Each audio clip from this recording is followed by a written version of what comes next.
உங்க வீட்டு பெண் குழந்தைகளின் எதிர்காலம் குறித்து உங்களுக்கு ஏதேனும் கவலை இருக்கிறதா? அவங்களுடைய உயர்கல்வி மற்றும் திருமண செலவுகளுக்கு பணம் எங்கே என்று யோசிக்கிறீங்களா? கவலையை விடுங்க. தமிழக அரசின் முதலமைச்சரின் பெண் குழந்தை பாதுகாப்பு திட்டம் உங்களுடைய மகள்களின் எதிர்காலத்துக்கு ஒரு மிகப்பெரிய அரணாக விளங்க போகுது. தற்போது 2026-27 நிதியாண்டுக்கான புதிய விண்ணப்பங்கள் வரவேற்கப்படுவதாக விருதுநகர் மாவட்ட ஆட்சியர் சுகபுத்ரா அதிரடியான அறிவிப்பு ஒன்றை வெளியிட்டிருக்காங்க. இந்த திட்டத்தின் கீழ் உங்கள் வீட்டு தேவதைகளின் பெயரில் அரசாங்கமே ஒரு மிகப்பெரிய தொகையை வங்கியில வைப்பு தொகையாக செலுத்தும்.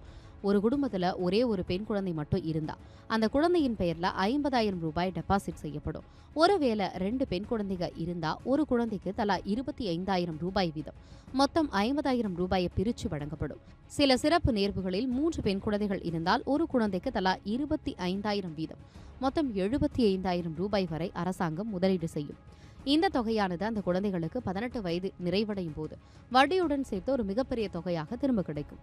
ஆனா இங்கே ஒரு முக்கியமான நிபந்தனை இருக்கிறது. அந்த பெண் குழந்தை 10ஆம் வகுப்பு தேர்வு எழுதியிருக்க வேண்டும். அப்போதுதான் அந்த முதிர்வு தொகையை பெற முடியும். இந்த திட்டத்தில் சேர விரும்புவோர் சில தகுதிகளை பெற்றிருக்க வேண்டும். குடும்பத்தின் ஆண்டு வருமானம் 1,20,000 ரூபாய்க்கு மிகாமல் இருக்க வேண்டும். குடும்பத்தில் ஆண் வாரிசு இருக்கக்கூடாது மற்றும் பெற்றோர் குடும்ப கட்டுப்பாடு செய்திருக்க வேண்டும். விண்ணப்பிக்க விரும்புவோர் உங்கள் அருகாமையில் உள்ள அரசு அங்கீகாரம் பெற்ற சேவை மையங்களுக்கு சென்று ஆன்லைன் மூலம் விண்ணப்பிக்கலாம். பிறப்பு சான்றிதழ், பெற்றோர் வயது சான்றிதழ், வருமான சான்றிதழ் மற்றும் குடும்ப கட்டுப்பாடு சான்றிதழ் போன்ற ஆவணங்களை சரியாக இணைக்க வேண்டும்.